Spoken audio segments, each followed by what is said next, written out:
at si Jem choose to study sa Lyceum. So lahat ng pagpapala na meron tayo ay talagang pinapasalamatan ko ang Panginoong Diyos. So hindi po ito mangyayari sa kanila without by God's grace.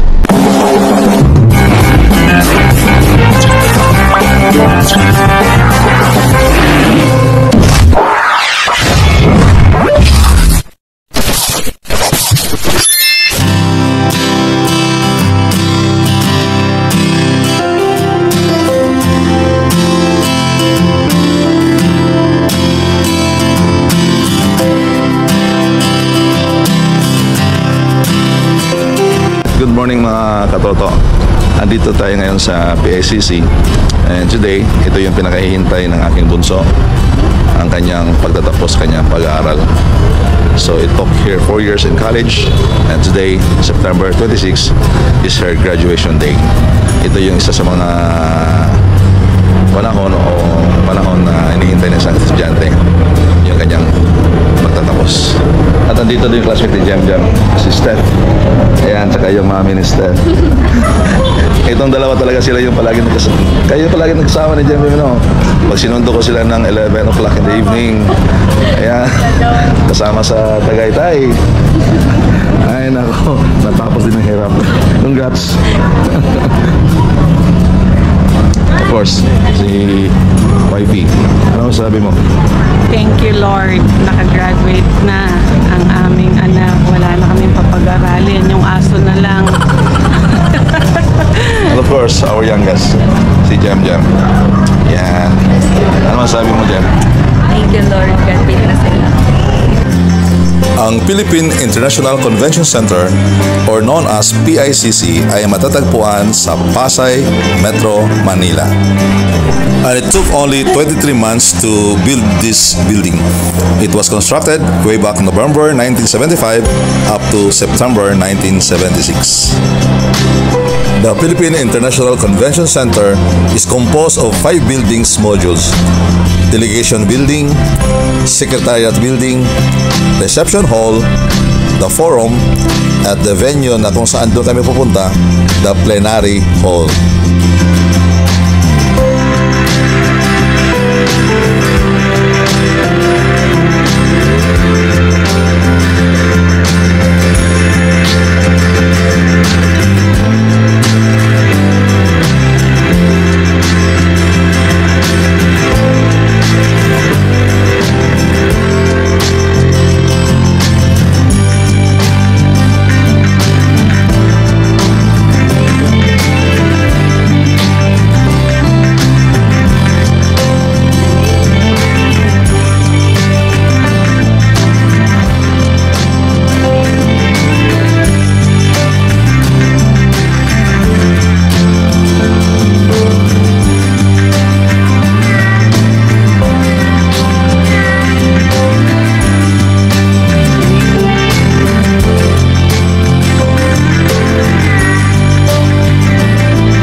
Faculty marshals, and the candidates for graduation from the graduate school.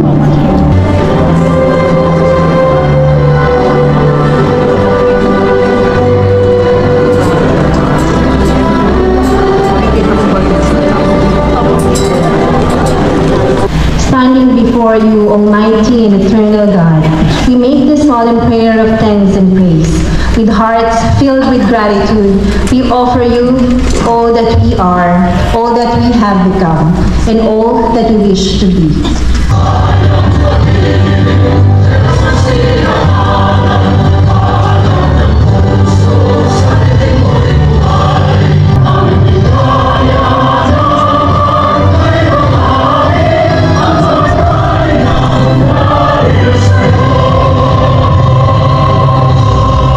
So kung mapapansin nyo, mula ama ko hanggang sa mga kapatid ko, lahat sila matatalino. Ako lang naiwan doon. Ako ay 6.5 years bago nag-graduate ng college. At sinasabi ng nanay ko sa akin, anak, saan ba ako nagkamali sa iyo? Sa amin tatlo, hindi ako katrinuan, hindi rin ako kabaitan, ako lang ang pinakamagandang lalaki sa amin.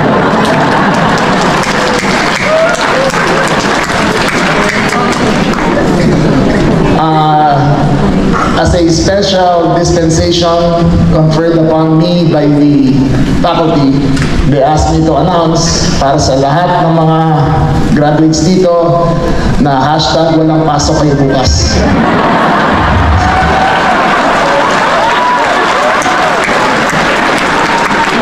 Kasi alam ko naman ang hinahanap niyo sa akin eh. Alam ko naman yun. And everyone asks, tinatanong ko, ako ba talaga nagsusulat noon? Totoo talaga, ako talaga ang nagsusulat noon, wala akong ghostwriter, ako talaga nagre-reply. I really enjoy it. I really enjoy interacting with students. And I really prepare very hard in reading the tables of yung sa weather reports on when and how it's going to hit the weekend. Bukasan Jemima Jaira V.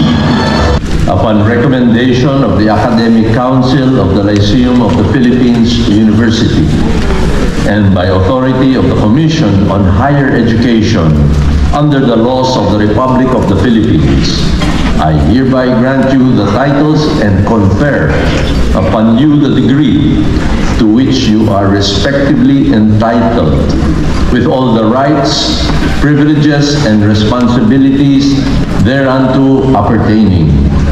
Congratulations at mabuhay ang Class 2024!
last namin pinapaaral.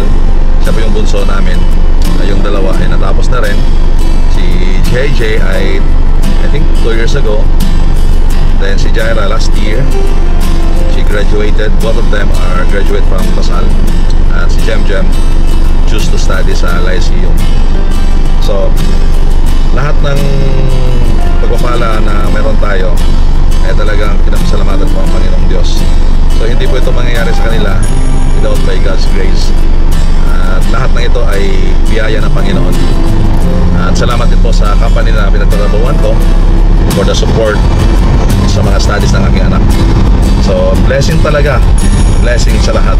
Blessing talaga ang lahat-lahat ng ito. We cannot do anything apart from God. I cannot do anything without my work. So lahat ng ito ay pinapasalamatan ko ang Panginoon because marami mga pagsubok sa buhay, marami mga trials minsan sa buhay natin. But sabi nga, all things work together for good for them who love God and for them who are called according to His purpose. You know, isa sa pinakamasayang tagpo ng isang magulang ay yung magtapos yung kanilang mga anak sa kanilang pag-aaral. Dahil this is the only thing that pwedeng ibigay ng mga magulang sa kanilang mga anak. Ito po yung hindi pwedeng nakawin ng kahit kanino. Education cannot be stolen by someone. Education is something that best give para ibigay natin sa ating mga anak. And thank you, Lord, for achieving their goals in life na makatapos sila ng 4-year degree course ng college. So, purihin ang Panginoon Diyos. Of course, katuwa ko dito ang aking asawa sa lahat ng mga pagpapagal sa kanilang pag-aaral. So, ano masasabi mo, May? Salamat talaga sa Panginoon sa lahat. Sa kanya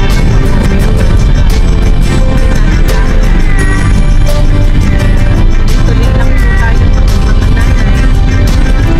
Tuloy lang po ang pagpapaaral sa mga anak at sa mga Right. Right, mga katoto, andito na kami ngayon sa bahay. At ito po yung handa ni Jem. Pakita ko sa inyo. Yan yung kanin, minudo, kare-kare, fried chicken, and then meron tayo itong chop suey, merong pansit, and then merong carbonara. Yan. And then, ang unang bisita natin ngayon dito ay si JJ. Hello, si Luisa. Congrats sa ating Jem. And so maya-maya 3 o'clock po yung time namin dito sa bahay. So maya-maya I think darating na yung mga bisita. So kita-kita tayo mamaya pagdating ng mga bisita ni Jem. Kaunti lang ito. What is most important is salamat sa Panginoon kahit papaano meron tayong konting handa para sa kanya. Right? So lahat na ito ay biyaya ng Panginoon kahit papaano makapagbigay tayo ng konting salo-salo sa kanyang mga kaibigan. Congrats, Mommy and Daddy! Wala na kayong pinapag-aral! So, okay. So, maya-maya, kita-kita tayo pagdating ng mga bisita ni Jem. Good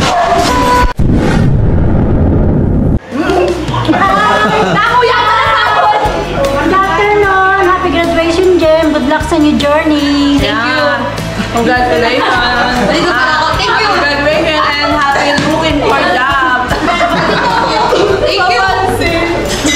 Hi, Jem! Happy graduation! God bless! Good luck sa new journey!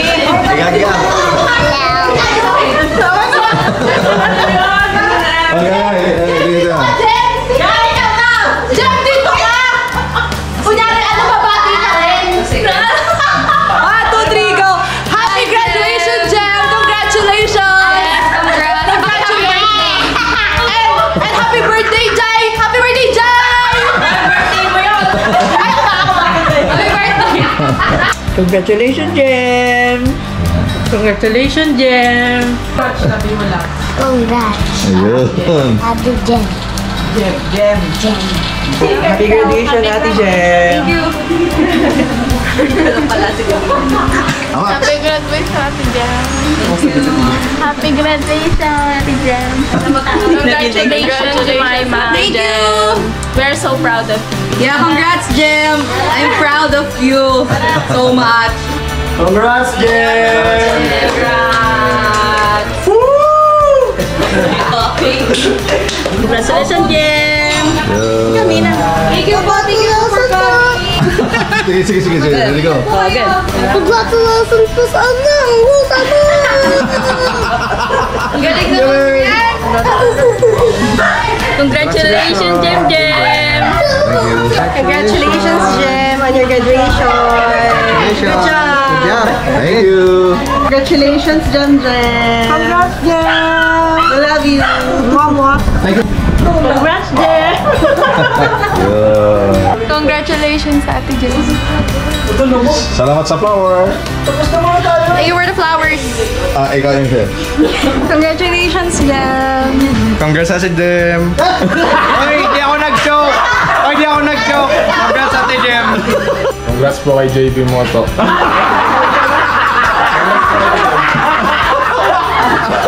Congratulations, Jem! Congratulations. Nakatapos ka na. Adopted daughter. Hi, ako po si Ishi. Ako po yung best friend. Hi talaga, hindi gusto ko lang sabihin kay Jem na very proud ako sa kanya, na happy ako kasi I've been with her through thick and thin, and more to come. Yun lang, congratulations. Congrats sa Ate Jem, and sana maging successful pa ang journey mo in life. Yun lang. Pagbutihin mo yung pagtatrabaho sa amin. Congrats. Pasok ka tomorrow, ngayon absent ka. Dahil joke lang, love you. Wish you all the best in life. Saan ba ako titingin dito? Okay na ba? So ayun lang, dito lang lagi si Kuya. Kahit busy, kahit lagi wala. Yung tulips mo, susunod na lang.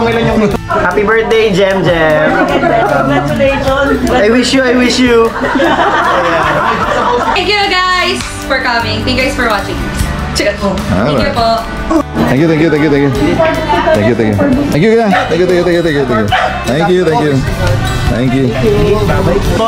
Thank you. Thank you.